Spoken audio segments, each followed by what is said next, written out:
I love coming down here at nighttime. It's literally like 15 minutes to dark right now on the harbor. There's nobody else here. There's like 400 people here this afternoon fishing. I'm the only one here right now. Turn off the lights. Party's over.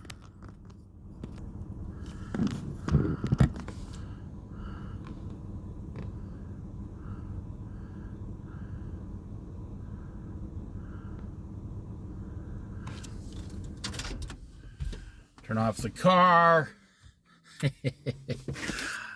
was going to attempt to do a short Bible study here, but as you can see, it's pitch dark. And I do have this flashlight, but you know, when you're sitting in your car next to a campground and you're shining a flashlight in your car, people think you're some kind of a weirdo. So, you know, let's see how this goes. I'll attempt to read a few lines here. Now you can see the fishing boats down here. You can see the national forest back there, the fog. This whole town is covered in fog right now, off the ocean. The rest of the country's boiling hot.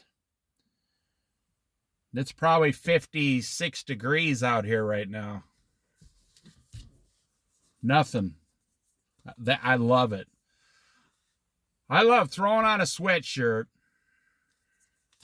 See, most people in today's society are looking for the wrong thing for pleasure. You see, the simple things no longer give you the greatest pleasures. What would you do if we all go to heaven, right? We're all in heaven and God says, okay, we're going to spend the first 1,000 years in heaven. Everybody's just going to take a vow of silence and we're all just going to sit and relax. Well, that sounds like paradise to me. You'd be in your perfect body, no talking for the first 1,000 years. I'm just saying this as an example. And then most people would think that would be a nightmare.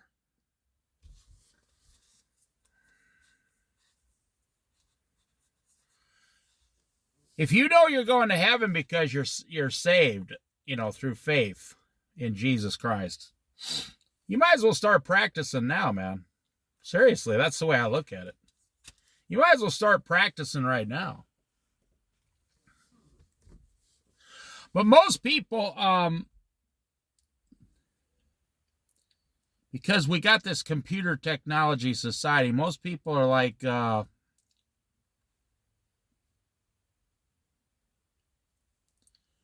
they can't sit still for 5 minutes. I mean, you look at the tourists on the coast, we got this really, I don't know if you know, when you come to the Oregon coast, we got this really big, beautiful thing called the ocean. And I swear, about 40% of the people that come to the Oregon coast never actually see the ocean. Now, maybe they just go to town and then turn around and go back. They never drive out to the beach. Or I see people driving through even Yachats and Cape Perpetua. And this big, huge ocean right there, and they're staring down at their phones, in the passenger seat. They don't even see the ocean right in front of them. Well, that's what I'm saying, see. I'll tell you a quick, funny story. This has nothing to do with what we're talking about. This is just came to my mind. I know you guys like a story once in a while. And then I'll start the Bible study. It's going to be a short one. Maybe that's why I'm throwing the story in. But 15 years ago, I was down the South Jetty. And it was probably January. And it was pretty cold. It was like, 40 degrees out. And I'm sitting in the parking lot 15 years ago. This was back when the town was a lot smaller. There was no one around. You could do anything you wanted around here. And I'm sitting down there. I'm the only one down. There's not even another car around for an hour. No, I was at the South Jetty. Like, there's like 5 or 6 parking lots there, and I was at like parking lot 4, way down there, a couple miles. And I'm sitting there, and the fog's coming in, the fog's coming in, the fog's coming in. The fog is coming in. I want to stress how the fog now, I'm like, oh my gosh, okay. I was sitting in an old van at the time. I'm like, okay, I might have to actually sleep in my van tonight. I turned on the lights, then I turned on the brights, and I'm not exaggerating. This really only happens next to the ocean or bodies of water, like in London or something like that. The fog was so thick, I couldn't see the road in front of me. I was in the parking lot, and I was actually a little worried about it. I was thinking if someone might drive off the road so I backed up all the way to the sand kind of, and the fog and I turned on my park lights, around. The fog was so thick, I could not drive home. If you had fog lights, it would have done no good. The fog, literally, I couldn't see like 6 foot in front of me. And I didn't want to start driving off somewhere and some crazy, teenager comes down the road 80 miles an hour for some reason. Thinking he's a Jedi warrior or something. I mean, I was only like 48 years old at the time. It was now I'm not from around here, so that was the thickest fog I've ever seen in my life. I mean, I was like, whoa. I could not drive out of the little parking lot safely. There's no way I could have driven on the road to get out to the highway. So I'm sitting there. I'm like, okay, so I turned on my park lights, and that's why what happened next. So I'm sitting there, I'm like, okay, now I want to set the scene for you, make you laugh, because this is exactly what happened. They said, well, it looks like I'm going to be here for 2 or 3 hours, so I'll just, my wife was at home sleeping. I said, well, okay, in fact, I was out late looking for those glass balls they used to put out in this area when I moved here. And sometimes I'd walk around at night with a flashlight or I'd try to find people going out at night putting the glass balls on the beach so people could find them. And I'm sitting there. I said, all right, I'll just kind of scoot the seat back a little, elevate it back, and I'll just lean back and relax. I might as well just relax. There's no one else around, nothing. So I'm sitting there like 3 or 4 minutes. Dead silence. I'm like, oh, just. And all of a sudden, out of the fog, this guy comes up to the window of my van and starts pounding on the window. Like, hey, man! Oh, my God. My skin almost left my body. I'm telling you, I was so... that was the most scared I've been in decades. I literally just about peed myself right there. And something else, actually. And this guy, he was only about 30 years old at the time. He goes, hey, man, I need help. So I'm thinking, oh my gosh, this crazy person. And I can't drive away. So I roll down the window. I'm like, what do you want? He says, me and my girlfriend were at the beach making out. And I lost my keys in the sand. And I need a ride down into town to get a spare set of keys. I said, you can see I can't even leave the parking lot. I can't see 3 foot in front of my face. He said, yeah, he says it took me like an hour and a half just to walk here. Half a mile. It was so much fog. The only reason I saw you is because you turned on your park lights, the orange park lights.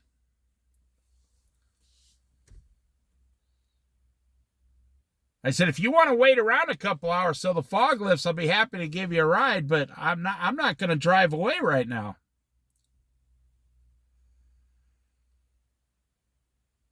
He says, no, man, I gotta hit the road and try to find someone because, yeah, man, we're going to be in a lot of trouble with her dad, you know. I said, well, man, normally I help people. I wish I could help you, but I'm not going to drive on a road where I can't see 5 or 6 foot in front of my face at 30 miles an hour. I'm not going to do it. He said, all right, man. I said, where's your girlfriend? She's back up the road, standing next to the car. He said, we literally looked for like 3 hours on the beach for those keys. Oh my goodness. Let me see if I can, I'm telling you, I about jumped right out of my skin. Let's see if I can find a couple lines here where I left off. We're in Proverbs chapter 4. Get wisdom, get understanding. Do not forget my words and turn away from them. Do not forsake wisdom, and she will protect you. Love her, and she will watch over you. The beginning of wisdom is this: get wisdom. Let's talk about that for a second. The beginning of wisdom is this: get wisdom. Most people they're like, what in the heck does that mean? That makes no sense. I mean, let's say this a different way. The beginning of making toast is to make toast. The beginning of a peanut butter sandwich is peanut butter. Now, I'm not making a joke. I'm being very serious. I'm trying to get this to where a new Christian can understand this. The beginning of wisdom is to get wisdom. Now, I could talk an hour on this right now, just this one line. You know, people say, now I've heard this a lot because I was a manager for over 20 years in restaurants. And I've hired a lot of people in my past previous life, back in the day.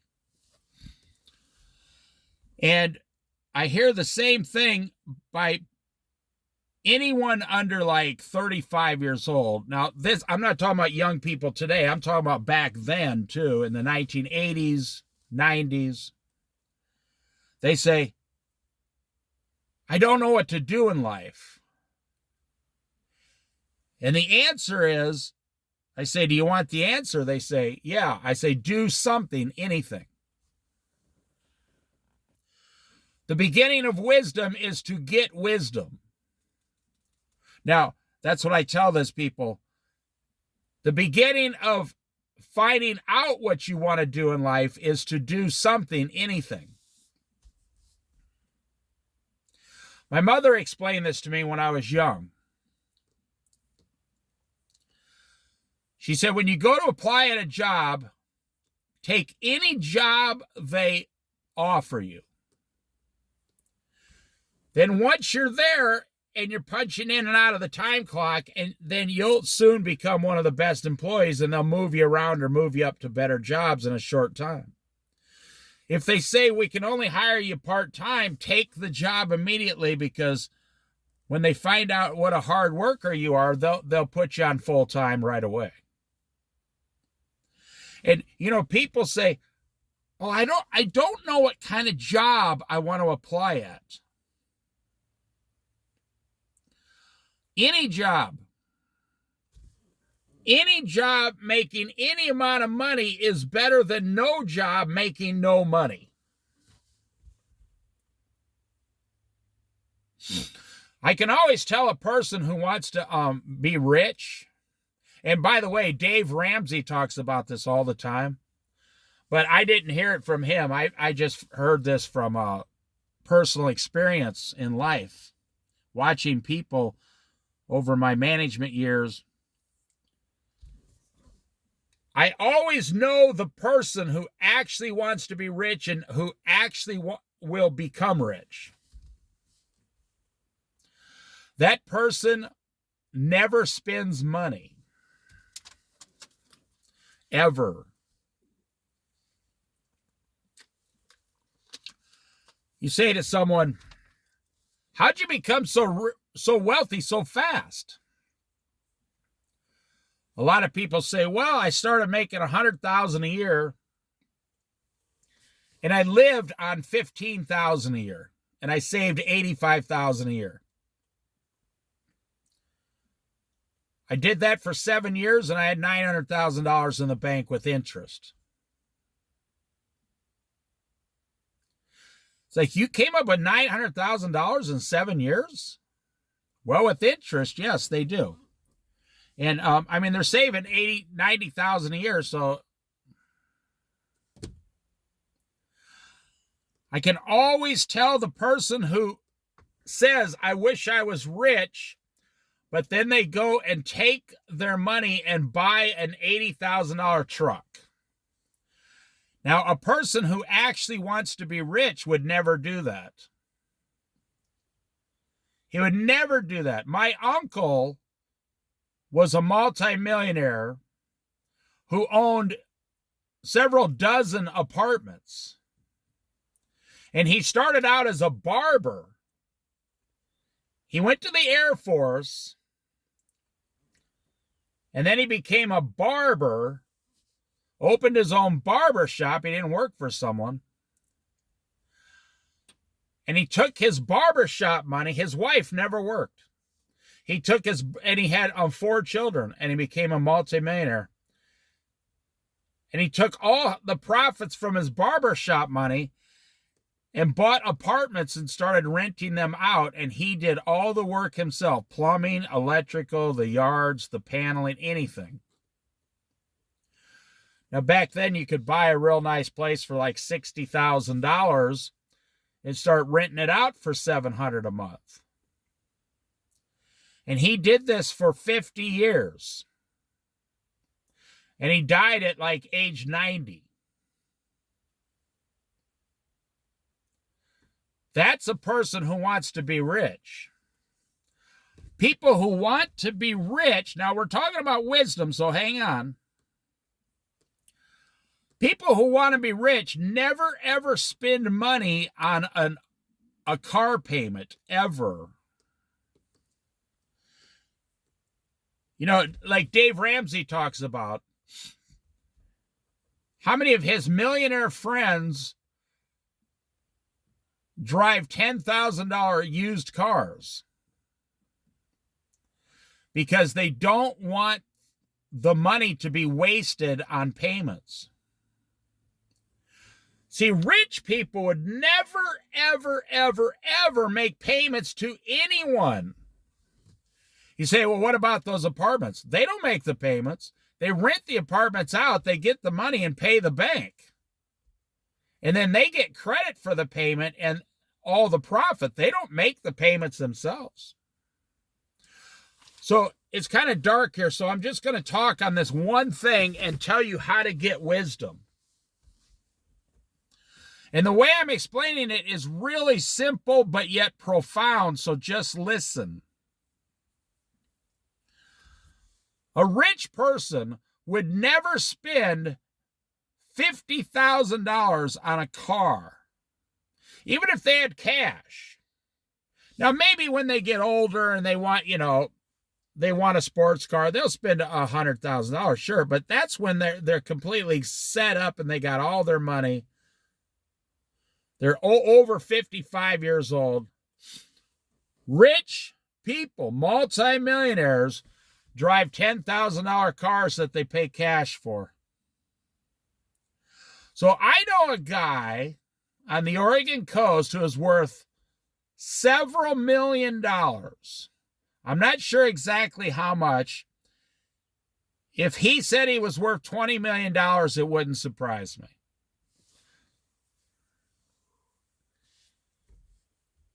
He's been driving the same car for 35 years. I'm not joking. This guy could buy any car he wants. He does a lot of walking. The guy is in his late 70s, and he's been driving the exact same car for 35 years. I'm not joking around. I asked him once, how long have you owned that car? He says 35 years. He said, it's so reliable. I said, how many miles does it have on it? He says, 500,000. He said, it's a diesel, it's a small diesel engine in a foreign car. And he said, it's got about 500,000 miles on it. He said, the thing just so reliable. He said, it just keeps producing. It doesn't cost hardly anything. He says, and I just don't want to get rid of it. It just keeps running. And he'll take it to the mechanic once a year for about $1,000 and have it gone through, and it just keeps going. And then he takes all the rest of his money and buys more properties or invests his money into sure guaranteed stocks and stuff like Walmart, AT&T, stuff like that long term. Another apartment building. So when it says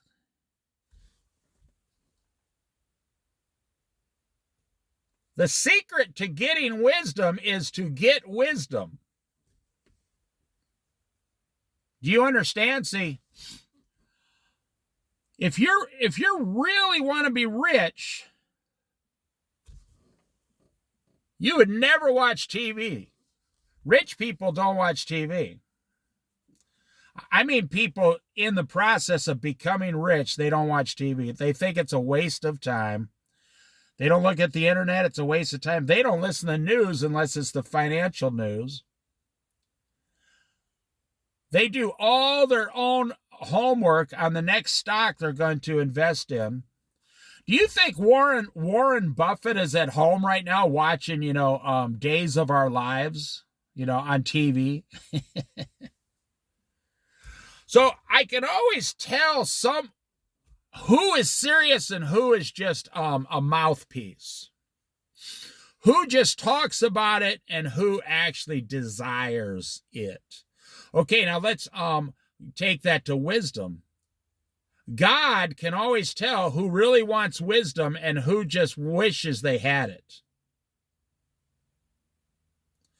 Wisdom is the same as money. See how dark it is? It's been 25 minutes. It's pitch black out. Wisdom is the same as money.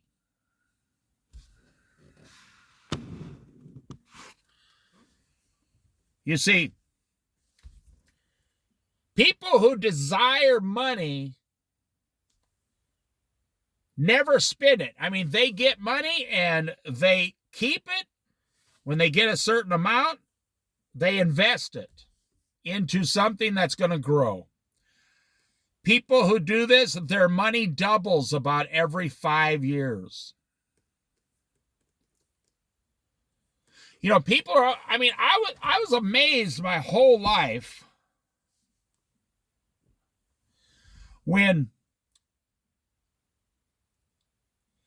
people say my whole life, oh, I wish I knew the secret to getting rich, or that, my uncle told me, my dad told me, there's no secret to getting rich.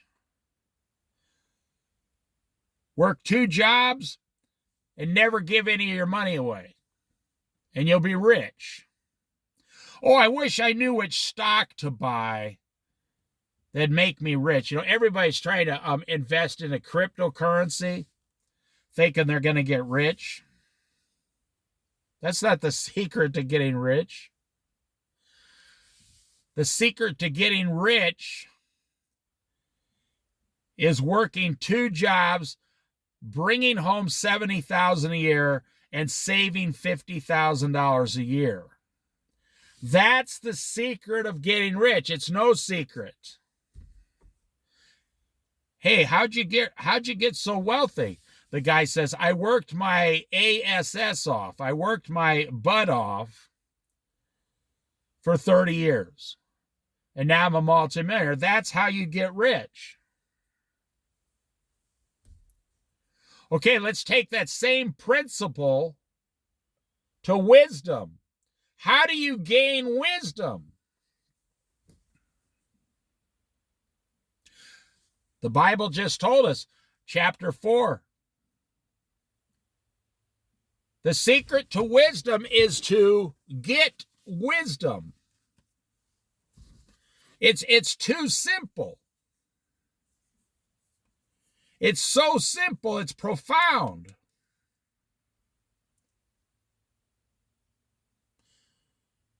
The beginning of wisdom is this: get wisdom. The beginning of wisdom is this: get wisdom. I just looked at it again. The beginning of money is get a job. I tell young people back in the day, they say, man, I wish I was rich. I say, okay, well, who's your richest friend? And they say, one of their friends, how much money does he have personally? Well, he probably has, they say, like $10,000 in the bank. At age 20, which was a lot of money for a 20-year-old back in 1985. I say, okay, so if you save $10,001, you'll be the richest friend in your whole group. And the kid looks at me and says, wow, I never looked at it that way. See, it's easier to get wisdom than it is to get money. It's more important to get wisdom than it is money. It's more valuable to get wisdom than it is money. The guy says, well, how long would it take me to save $10,000? I says, well, you still live at home, right? He says, yeah. Well, if you save $200 for a year, you got $10,000, $200 a week. And the kid says, wow, that's exactly what I'm going to do. And when your parents say, what are you doing? Tell them that your manager, Dave, told you, save all your money for a year, live at home, and get some money. And then they'll say, oh, our son is showing wisdom, and they'll let you do it. He came back, I don't know, a couple months later, he's working. He said, yeah, my parents, I told them what you said. And they said, that's a good idea. In Portland, Oregon now, they said if you save, what was it?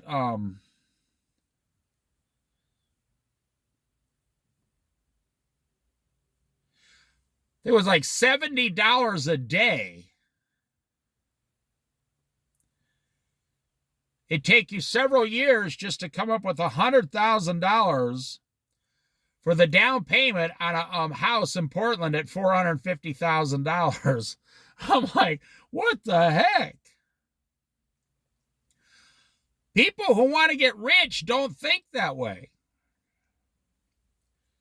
People who want to get rich would move to South Dakota and buy houses for $60,000 each.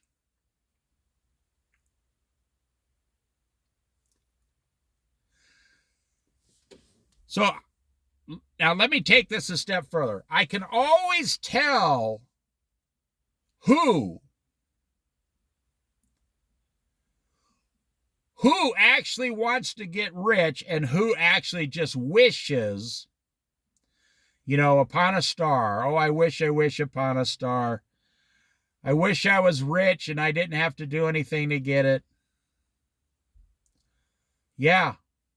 Most 90% of people don't actually want to be rich because they don't want to do what is required.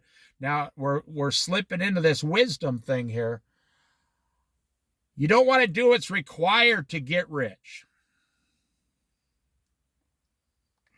You say, well, I don't want to give up 30 years of my life from age 20 to 50. Well, you're not giving it up. You can still live your whole life and do things, but you're just living at a much simpler life. You don't have payments and you're putting all that money into investments.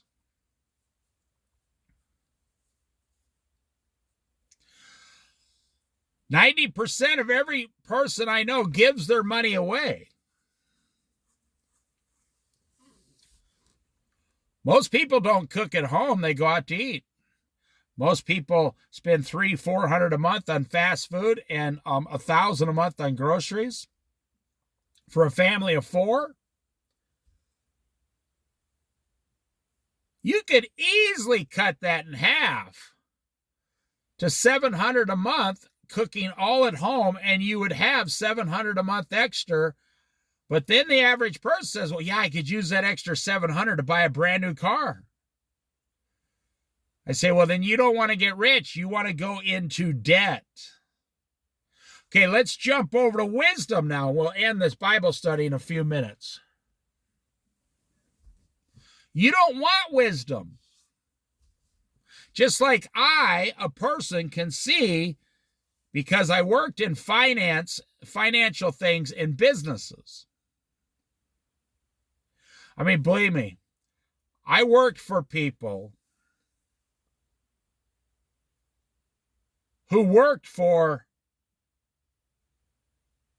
the Sam Walton himself. I worked with people who used to work with J.C. Penney's, the original owner.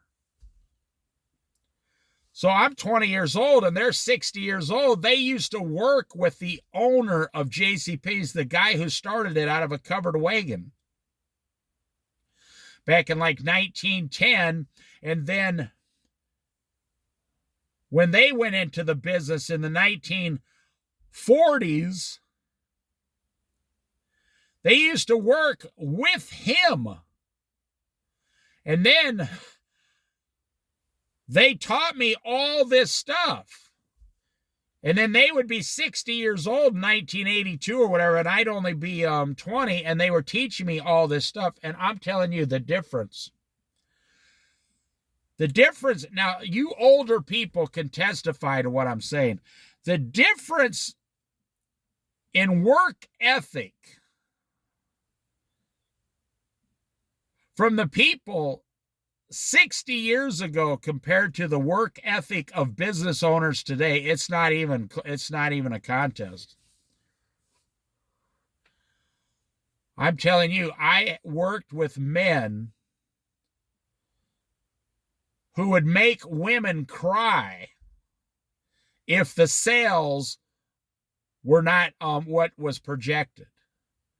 Now, you say, well, that's mean, that's hard. No, that's reality, because they tell these women, they tell everybody, this is what we expect. And if you cannot perform, there was a lot of screaming and yelling going on. See, I worked with people that really, really were in love with money. And one of the reasons is because these people came out of the Great Depression. I worked with people who were children of the Great Depression, and they were scared to death it was going to happen again in this country, so they were trying to get as much money as they could. When they saw opportunity, they went and they grabbed opportunity. Or there'd be 50 guys applying for jobs when I was a kid. You had to give a better sales pitch than the other 49 guys to get the job. Today, I got a thing in the mail. We can't find employees. They sent everybody in my area a flyer that a local fast food place is so desperate for employees, they're willing to pay $16.50 an hour to start. And nobody wants the job in my entire town. Boy, I tell you what, if someone offered you $16.50 and back in 1980, you'd have 125 people standing down there filling out an application. And I'm not making any exaggeration. Okay, so just like I know when someone says to me, I want to be rich and I want to, get a lot of money, I can tell right away. No, you don't.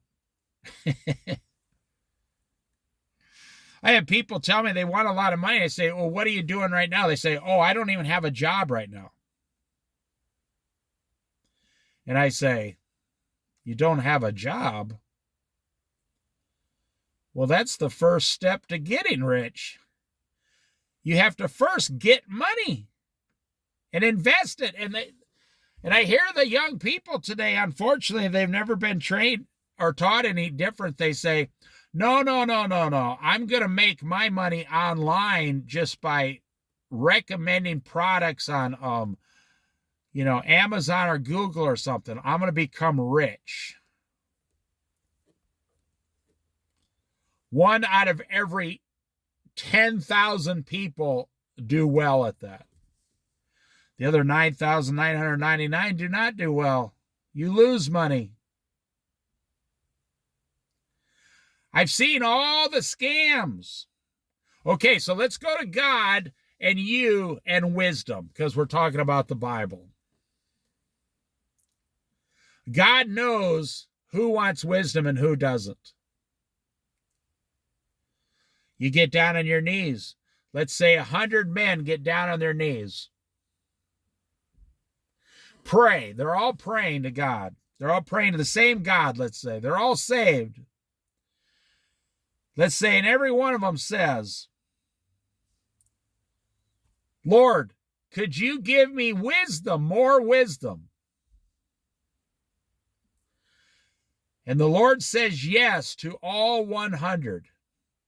But then he watches. He says yes, but then he watches. He's watching. The Lord is watching. He says, sure, I'll give you wisdom. Just come and follow me and I'll give it to you. And the very next day, only about 50 people show up.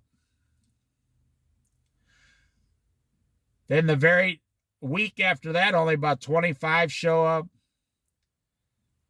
And then a month later, you literally have less than 10 out of 100 people show up for wisdom.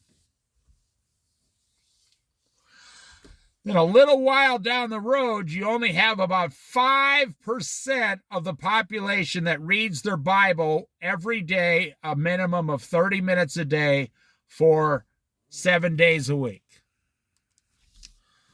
5% of Christians read the Bible every day, 30 minutes a day.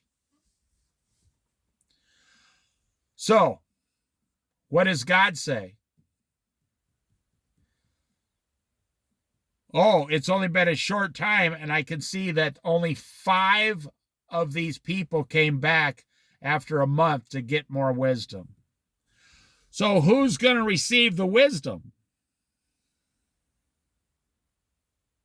Those 5. Salvation is an equal opportunity. It's available to everyone, but everything after that is only available to people who work at it. I know it sounds crazy. Any person can be saved. A rich man, a poor man, a black man, a white man, a man, a woman, anybody can be saved through Jesus Christ. If you have faith, you will in Jesus Christ, you will be saved. But everything else that you're going to receive requires work. Everything else requires work. Every single thing you want after that will require you to work side by side with God the Father, Jesus Christ the Son, and the Holy Spirit. And sometimes the angels that protect us because God told them to. You are a fellow brother or sister worker in the Word of God. But, how does God know? Like I say, I hear a person say, I want to get rich. I say, okay, what do you do at night? Oh, nighttime I watch TV. I say, okay, see you later then. You don't want to get rich. If you don't even have a job and you're not saving 50% of your income, you don't want to be rich. Becoming wealthy, that's the minimum standard for becoming very rich in America. Okay, let's go to wisdom. People say, now I don't use myself as an example. I'm saying you're talking to God. I'm not in charge of you. I got nothing to do with it. I can't give you any wisdom. Only God can. And you say to God, I want wisdom. And God says, well, what do you do at night? Well, I watch TV. And what do you think God says? God says, well, maybe this person isn't mature. Maybe this son of mine or daughter of mine is not mature enough yet. Maybe that's their problem. They're not mature enough yet. Maybe I'll wait a few years and see if they come and ask me some more. My parents, in the old generation, they used to say, money does not grow on trees. When I was young, I was like, yeah, why do you say that? That sounds stupid. Of course, money doesn't grow on trees. Well, I understood it when I got older and I had to start paying for my own stuff. Then I wish I had a money tree. God says wisdom does not come to the lazy. Wisdom does not come to the sluggard. The Lord says very specifically, do not let your hands be idle at night, meaning, get in the Word of God at night, for you don't know which will succeed, your night job or your day job, or both, he says. If you get wisdom, both will succeed in your life.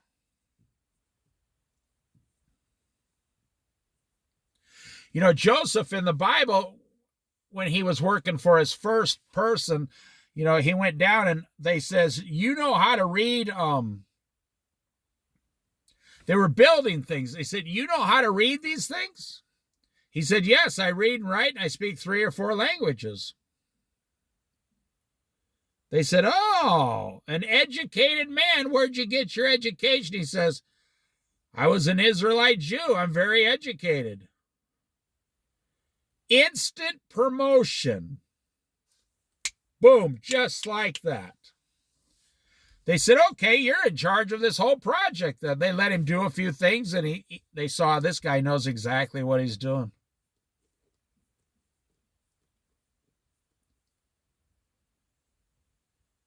See, that's what I'm saying. God looks at you and says, you want wisdom. You want a closer relationship with Jesus.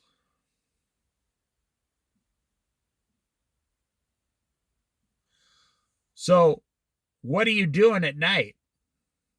Just like I said, having a job and saving 50% of your income is the minimum requirement for becoming wealthy fast. Let's go to wisdom. Reading the Bible 7 days a week, 30 minutes a day is the minimum requirement for gaining God's wisdom fast.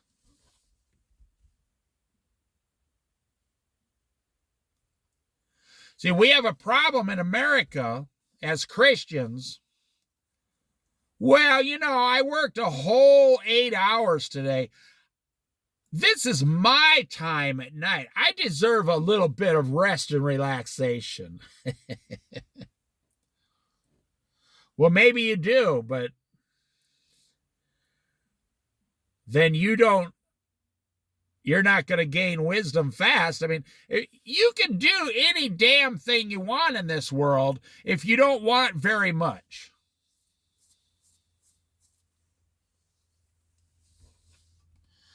People say, I don't have a car payment. I don't have a brand new car. I don't have a car payment. I mean, I could go down and buy one of those economy cars for like $27,000. I could get a $400 a month payment. I can afford that, sure. I could have a nice little car to drive around. I mean, I have people that know me personally say, are you having financial problems? I say, why would you say that? Well, because you never have a new car and you live in an apartment. I say, because I don't have a new car payment and I don't have a house payment, I don't have financial problems. And they go, oh, yeah, well. I say, do you have a car payment? They say, yes. How much is it? $550 a month. I say, do you know that means I have $550 a month more than you? And the person looks at me and says, wow, I never even thought about it like that. I'm like, you're 50 years old. Well, I've always just had a car payment since I got out of college. And they say, and lately the car payments, with the economy and the inflation and the pandemic, the car payments are ridiculous. Say, then don't buy a new car with a payment. I said, what would you do with that extra $550 a month? And they say, oh, that would change my entire life.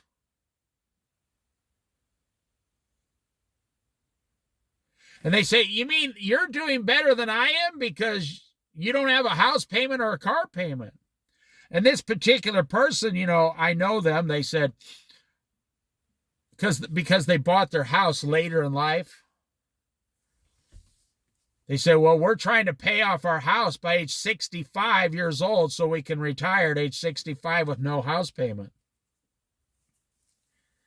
I said, you could sell your house right now at the height of the housing market. Move to an apartment. You don't have kids. You could move to an apartment, put all that money in the bank, and let it start growing. And the person says, well, me and my wife talk about it, yeah.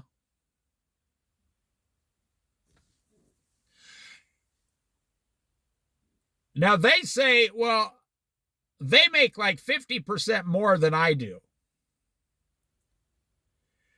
They say, well, I make more than you, Dave. And I say, you don't make more because you give it to the bank and you give it to the car loan company and you give it to your credit cards. You make 50% more than me and my wife, but you have less at the end of the year. They say, yeah, that's true. I mean, they still have to give like $800 a month in interest to the bank. I heard I'm telling you, the news it's all left-wing Democrats now. The news never tells the truth. I don't believe any news. Fox News, nobody tells the truth. The exact same news station had two stories back to back, and they don't even hear themselves talking. They said the economy is doing fantastic now. In the very next story, they said the people in charge of the manufacturing, the people that do the worldwide ordering in manufacturing, are ordering about 25% less than they were 3 months ago. They said manufacturing is slowing way down and there's going to be a lot of layoffs. I think it was Intel, they're going to lay off 900 people. So on one story, they said the economy is doing the best it's ever done. And then the very next story, I was like, they don't even hear themselves. They said, but nationwide, worldwide manufacturing is slowing down. And we're going to start having a lot of layoffs. I'm like, whoa. You don't even hear yourself talking. Well, the same thing. I'm giving you these examples about wisdom. Lord, I want wisdom, but I want to watch TV. Lord, I want wisdom, but I want to look at a movie. Lord, I want wisdom, but I want to look at, now here's a hard one. I want to look at pornography.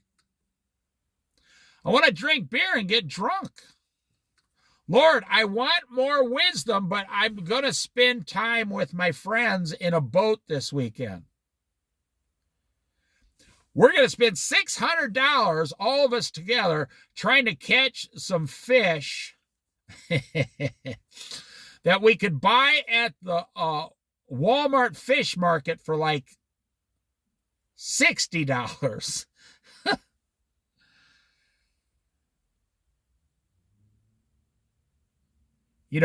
I live on the Oregon coast. It's big, huge fish in here.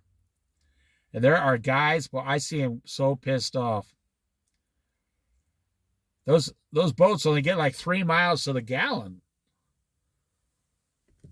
So, they're spending like $100 in gas, $100 in lures and ice and beer, $100 at a hotel every night. And some of these guys catch 5 pounds of fish at the most. And they are mad. You could have went to the Fred Meyer and bought 5 pounds worth of fish for like $80.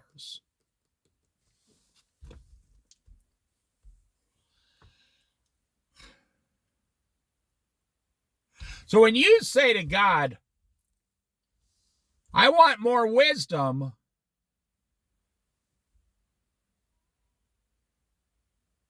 but I'm going to go watch TV. What do you think God says? What do you think God's response is? I mean, seriously, what do you think God's response is to that? A lot of Christians say, I want my sins forgiven, but I don't want to give up anything in life.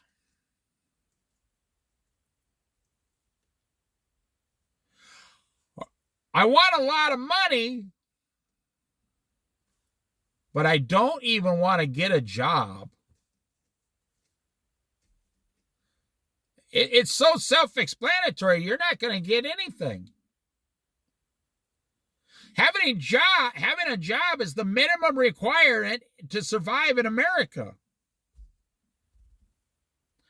They say, well, no, we could go on welfare. Okay, you can go on welfare your whole life in America, but don't say you want a lot of money then, because you won't have it on welfare.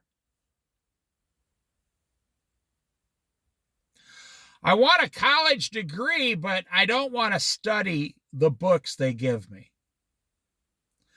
Boy, I wish I knew more about Jesus Christ, but I do not want to read the Bible. How many Christians say, oh, it's just such a hassle to read the Bible, man?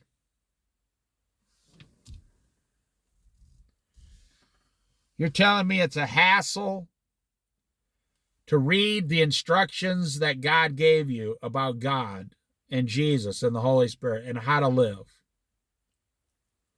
Yeah, I don't want to read the Bible.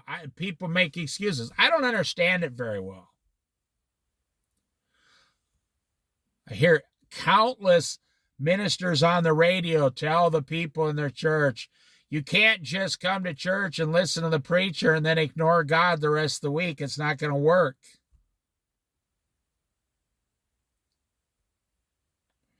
It's like if you wanted to become an auto mechanic, probably the first thing they teach you is how to change a tire. If you went to auto mechanic school, they say, let's start with the basics. Does everyone know how to change a tire?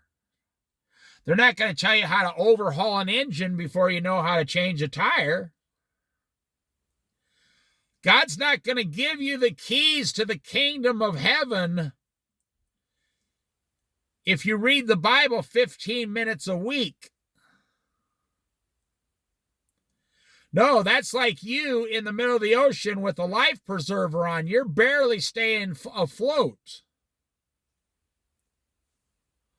And then you think about literally, so it said only 37% of all Christians have ever read the entire Bible one time. One time. Do you know 90% of all Christians have never read the book of Revelation?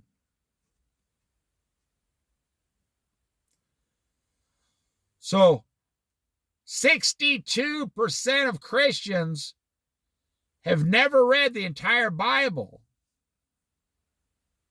How is that possible? How can you call yourself a Christian and you've never read the Bible? Well, it's kind of like, you buy some furniture or a bicycle for your kid and you bring it home. And you always got that guy who throws the instructions away and says, I don't need any instructions. I got a pliers and a screwdriver. I know exactly how to do this by myself. Then about 45 minutes later, he's pulling the instructions out of the garbage.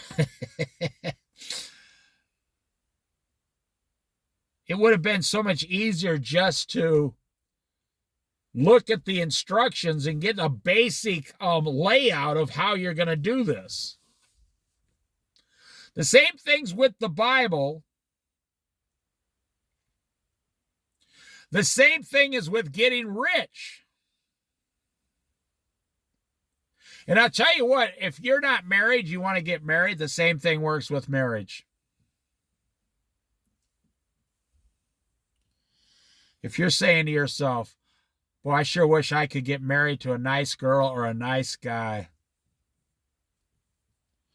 Oh, okay. Well, where are you going to find this person? Well, I'm going to go down to the bar and get drunk and find a husband or a wife. Really? You're going to get drunk and wasted and hope you find someone you're going to be married to for 50 years? That's your plan? Do you realize how stupid that plan sounds? It's the same thing. I'm going to get rich one day, but I'm not going to get a job. I'm going to become a really wise Christian. I'm going to be like a prophet one day. But I'm never going to read the Bible. What? How is that even possible? All right, I'll finish this up when I'm driving back here.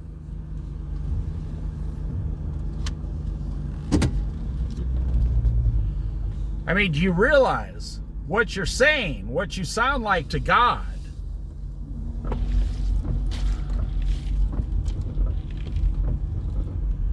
I mean, do you have any idea what you sound like to the creator of the heavens and the earth?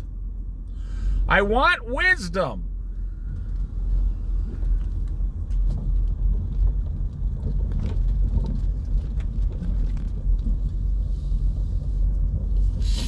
I want wisdom.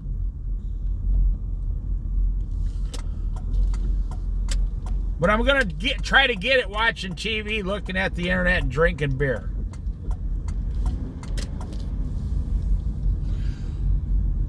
Let me throw this word out here. Mediocre. That's what you want. I'm being honest. That's what the average person in America wants, is a mediocre. Mediocre life. You know, mediocre effort produces mediocre life. Now that's what's so fascinating. Getting wisdom produces wisdom. Working and saving 50% of your income produces wealth.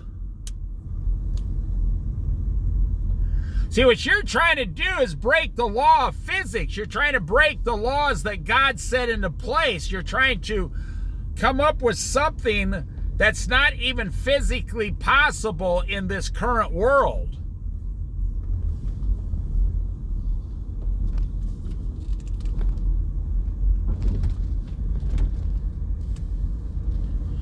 You're trying to change the rules that God has set into place for mankind.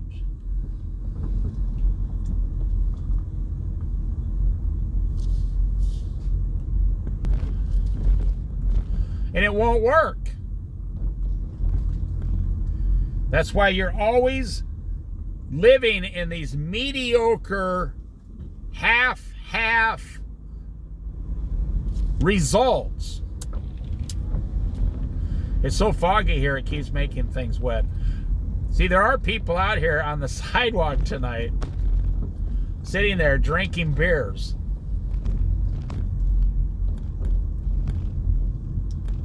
You think they're going to get rich sitting there drinking beer?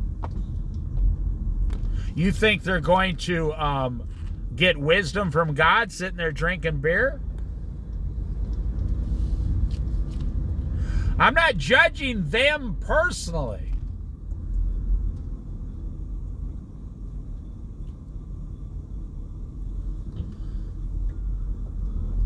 Maybe they don't want wisdom.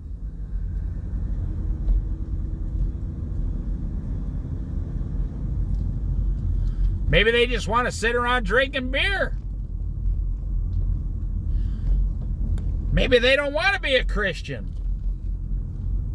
Maybe they just want to sit around drinking beer.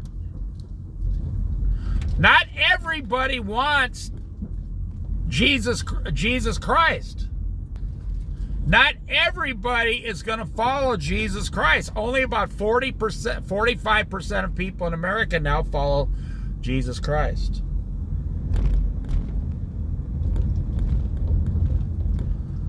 Well, then, if that's true, then don't expect to be living in heaven for all eternity if you never once spoke to Jesus during your lifetime. You know, they say every action has a reaction. I think I'll end it with this right here. Every action has a reaction.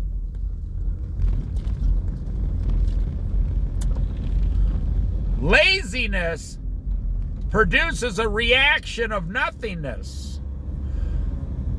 The Bible uses the word sluggard a lot. The lazy sluggard. Being a lazy sluggard produces the results of nothingness.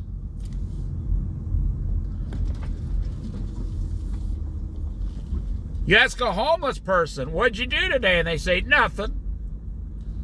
I begged for a few dollars and drank some beer in the bushes. That's all I did. Right. No effort put forward produces nothing. If you don't put anything forward, you'll never receive anything coming back towards you. It won't happen. It's impossible. I'm surprised in this world how many people expect this fantastic life for no effort put forward. Well, I want to be rich. Well, how much did you save this week? Well, I don't save any money. That's why I'm looking for a way to become rich. It doesn't work that way. Getting wisdom doesn't work that way. Getting wisdom doesn't work when you watch TV.